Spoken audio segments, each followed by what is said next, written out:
Sunday's matches were the last day of the COD League for the rest of 2024. There's like a 3 to 4 week break after this, which will give a lot of teams time to fix their mistakes and come back better for the new year. In the last recap of 2024, we got 4 CDL matches today with the top 3 teams playing: Ravens, Ultra, and LAT, and they picked up right where they left off. These matches hold a little more weight today because depending on the seedings of the team at the end of today, it will determine where teams will start in the first minor tournament of the season. So if you're not familiar, the COD League introduced a new minor tournament. Teams will earn extra CDL points and extra prize earnings. It's just like a little in-season tournament that holds a little more weight for the major and will be a good addition to the competitive calendar. And in the first match of the day, we had the Miami Heretics take on Toronto Ultra. Toronto started the CDL in the best way possible, rising to the top of the league. They're an S-tier team right now, and their team chemistry has been great. Miami has the potential to become a dangerous team, but they made some mistakes that have costed them 2 games so far, and they start at 7th place going into today's game. This game also meant a lot to Metals because he debuted his CDL career with the Toronto Ultra to begin on the vault hardpoint in a closely contested game all the way until the finish. In this game, CleanX has been ridiculous. He's been playing really well with the SMG and dropped 37 kills on this map. The duo of Beans and Joe Deceives has got to be one of my favorites, and Joe was cooking early. Blocking the spawns, has 2 players worried about him, and well, that's why they gotta worry, because he is shooting.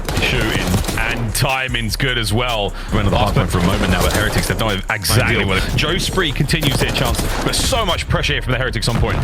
Yeah, honestly, I'd say for Joe, it's really just a great bail The out. P4 was the hill that decided the game. In the first set of rotations, you had Joe going crazy, and then on the second set, CleanX started heating up, but Miami was not letting up. He kept the game relatively close to the end. Real putting in 4k damage, but Miami fall to Toronto Ultra on hardpoint. And on the red card S&D, we got a preview of some of CleanX's stats this season. He has a 1.26 KD in S&D and has been a big playmaker for his team. It was clear Toronto did their homework for the search and destroy map. They were able to outplay Miami in the second map, and Joe was nearly unstoppable here. He began the game 7-0 with streaks, and if we were going to look at this match on paper, this could have been predicted. Ultra was locking down the B-bomb site, making plays on offense. Joe finished the game with 10, but Metals and Rokkr had a slow start to the series. Miami is undefeated on this map mode combo right now. To begin, Joe and Beans were causing issues, but Miami had a team effort and played the control better than what we have seen before. It was pretty even stat line across the board, but Miami was able to take an offense off of them. Rokkr having himself the best map of the series so far with 3,500 damage, and Miami called game in the 4th round, denying the 3-0 and pushing it to a map 4 on Skyline hardpoint. And this had to be one of the closest hardpoint maps of the season. It came down to the wire to the very final hill, and Metals carried the team with 37 kills, and the rookie Rokkr also popped off with 4,600 damage. Beans was soaking up the hill time, and Insight was having a field day on this map with the AR, but Miami was able to clutch it out and force a game 5 for the possible reverse sweep. And no one left from Ultra's close enough. Rokkr gets it, Joe's in, done, down and out. Their comeback is there.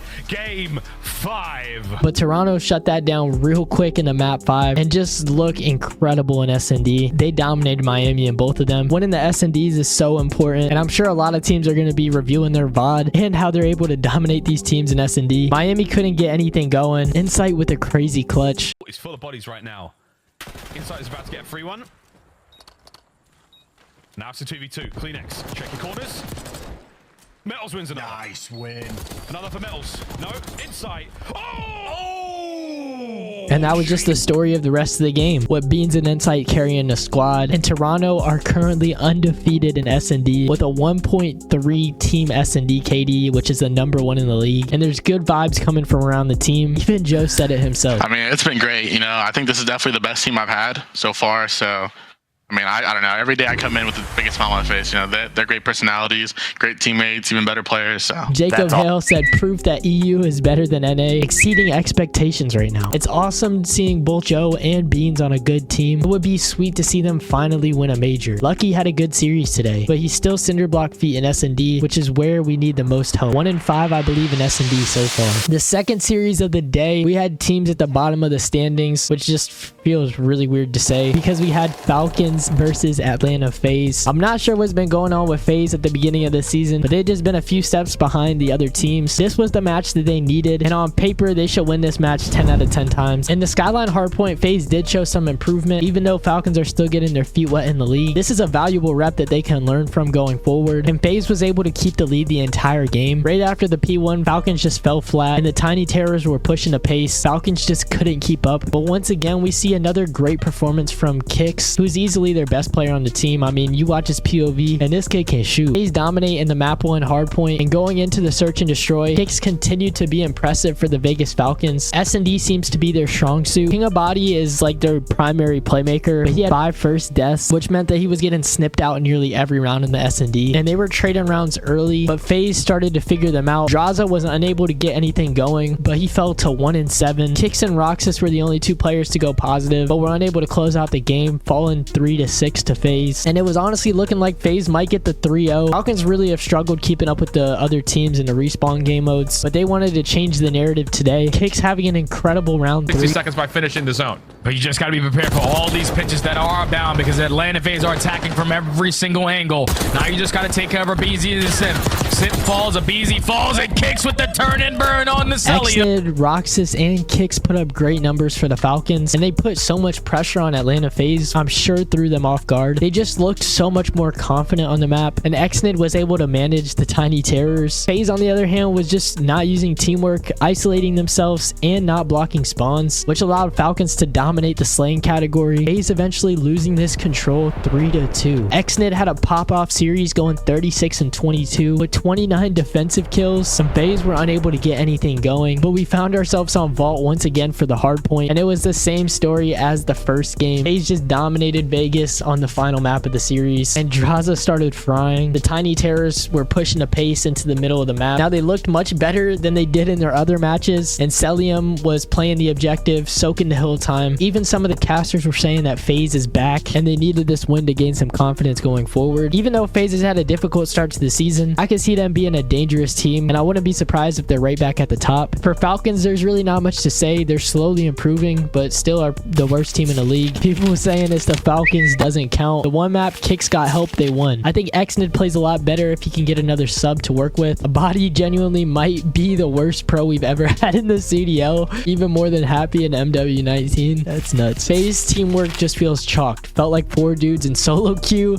that were just better shooters. The holiday break couldn't have come at a better time for them. Xnid leaving off saying GG's to FaZe. We will do our best to fix all the small mistakes over the break and come back stronger in January. The third series of the day, and probably my favorite one, was the Ravens versus Cloud9. Carolina started the season off hot and are at the top of the standings right now, currently undefeated. The Slasher and Gwen duo has been extremely dominant, and they've been able to close out S&Ds when they need to. On the other hand, Cloud9 really struggled to start the season. They had a really tough schedule, but they've been showing improvements this season. I know they've been dealing with server issues recently, but on paper, this is a very competitive matchup, and it went all the way to the game 5. To begin on the Skyline hardpoint, Mac has been going crazy this year after taking a 1-year break, and has been helping to push the pace on the SMG, having 28 non-traded kills. Cloud9 came out shooting this game and just had a well-orchestrated effort to slow down the Ravens. I mean, Ravens had a slow start, but they started figuring out the map, but it was a little too late down the stretch. They had Attached soaking the hill for Cloud9, Vivid soaking for Carolina, and the map got really mixy at some points. Cloud9 really needed this one though for momentum and for their team morale. Really showed improvements from week 1, and Cloud9 goes up 1-0. Going to the Red Wine search and destroy, Kremp carried over that performance from game 1 into game 2, throwing a little bit of ice. Lay it. Wow, he's hard to kill. Crimp. He might have pulled a muscle doing that. Ooh, Kremp might outthink himself here. Vivid hasn't gone for it just yet. He's just checked the B-bomb site with a nade. Game on. Range gunfights. Oh, he's doing his best job to stay away from it, but it's just coming to him now. Wow. Kremp, the longest of long games. Kremp did it, so Attach had to as well.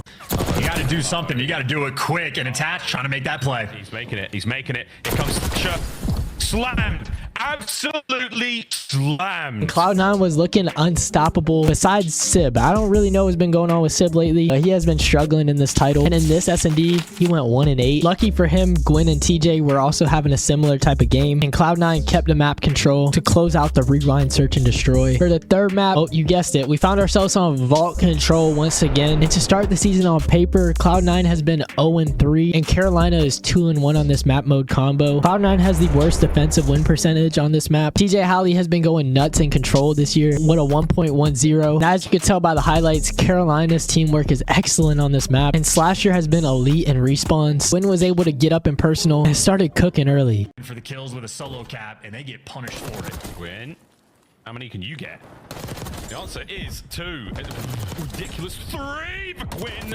In the movies. Way, the whole team. Sib had another negative game where he was playing poorly for the squad, and for Mac, he wasn't able to keep up with Gwyn. Carolina taking over this third map to push a game 4 on the protocol hardpoint. And I mean, this game was complete domination from Carolina. They had all the momentum going into this one, and it barely even got to the third set of rotations. Sib and Attach were unable to get going, but for Gwyn and Slasher, they carried the damage for this squad. Both of them having 3k damage, almost 100 point clubbing Cloud9, and the reverse sweep was looking more possible than ever. If there was a team to pull off the reverse sweep, Carolina might just be those guys. Found ourselves on the vault, search, and destroy. Now, despite losing the map to search, Carolina is the better team in S&D, and it really showed here in vault. TJ was having a master class to close out this series with 1300 damage. The teamwork for Carolina was much better than Cloud9, and they just seemed to just fall apart. Trump was trying to keep the team alive, but Carolina had 7 first bloods to Cloud9's 2, and that just kind of tells a story of how this game went. Carolina was able to close out game 5 6-3, first reverse sweep of the Black Ops 6 season. They just showed composure all the way until the finish, and Cloud9 broke down. Gwyn is now the #1 KD leader and is looking to have another breakout season. But for Cloud9, they fall to 9th, going 1-3 to start the season. Mac and Crump have looked really promising, but Sib continues to struggle, so he'll need to find his footing if this team wants to find success. Not even a stretch to say that Sib and Attach have been the 2 worst AR players by far. Even Falcons' AR duo has been better. Sib especially sitting at a 0.7 overall. Don't understand why he's playing so bad right now. Carolina being the first team to get a reverse sweep after getting reverse swept all last season is insane. I really hope they perform on land. They are such a fun team. In the final match of 2024, we had Los Angeles Thieves versus Minnesota Rokkr. LA Thieves had kept up with everyone's expectations, starting off the CDL 3-0. For Minnesota Rokkr, I feel like the expectations weren't really high for this team, but they've been surprising a lot of people this year. This has to be one of their hardest matchups yet. And to start on the red card hardpoint, LA Thieves came out swinging, getting the first 9 kills of the game, and Minnesota couldn't get anything going, but they slowly started to chip away at the lead, showing that they have a lot of fight built into them. Rokkr kept it close all the way until the end, Geo being the only player to go positive. LAT walked away with the map 1, winning that final rotation. Scrap once again putting up incredible damage with the AR, and it was a pretty mixy map, but LA Thieves was able to pull it off at the end, and we found ourselves on vault, search, and destroy for the second map. Rokkr has a 3-2 record on this one, and LA Thieves had a 3-1 record, so I knew it was going to come down to the wire on this one. Alex has been a factor for Minnesota and S&D, and they picked him up specifically for this game mode, and after having a rough start in week 1, Estriel really turned up for the team, especially in this map, going 7-1 to start the game, and Rokkr came to this one prepared, catching LA Thieves off guard, and dominated them in a very fast-paced vault map. I'm talking about super fast-paced.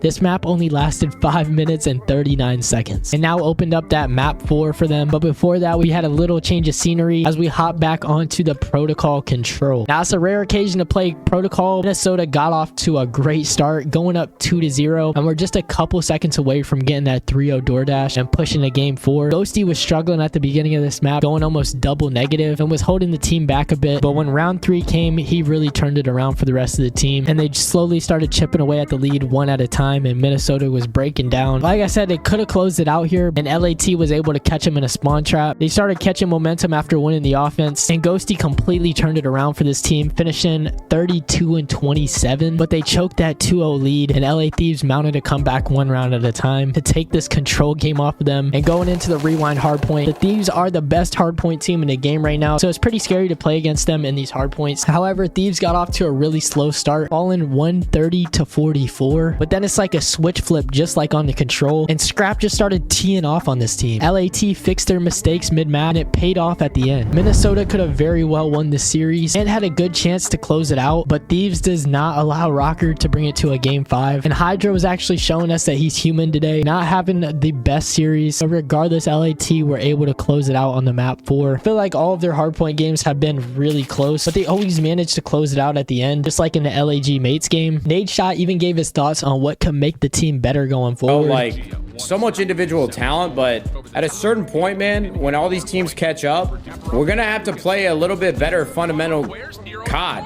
And I think if we're gonna be a great team, a super team, the boys are gonna have to start working together a little bit more. I think we have some pacing issues sometimes. Definitely a step in the right direction for Rokkr if they can clean up some of those mistakes. But LAT finds themselves at the top of the leaderboard going into the new year. LA Thieves are easily the best team at the moment, but I think the gap between them and every other team isn't as big as people thought. Sloppy, but I'll take it. I think LAT needs work on their teamwork, but it seems like they're relying on individual talent to get the job done. It's crazy how many teams slept on Nero. With that, we've come to the end of week 2 in the Call of Duty League, but things are going to look a little different when we come into the new year because the standings right now determined where teams will be at in the newly formed minor tournament that is going to take place in January and will make for a really fun viewing experience. But this is what the bracket's looking like going into the minor tournament, and it's going to play a big role into how the standings play out for the major one in Madrid. And next to them, I'll put the actual standings of the CDL teams so that you guys have a visual on how things played out in the last 2 weeks. Carolina, Thieves, Ultra is at the top. At the bottom, we have FaZe, LAG Mates, and Falcons. It's the beginning of the year, so you know teams haven't figured out everything about the maps, but the map pool might change over the break. The minor tournament begins on January 10th, so definitely put it on your calendar. I'm still going to be uploading videos through Christmas, but just in case, man, I hope y'all have a happy holiday. Stay safe, enjoy your time with family and friends, and let's get locked in for the new year. A great opening to the CDL, and it's only the beginning.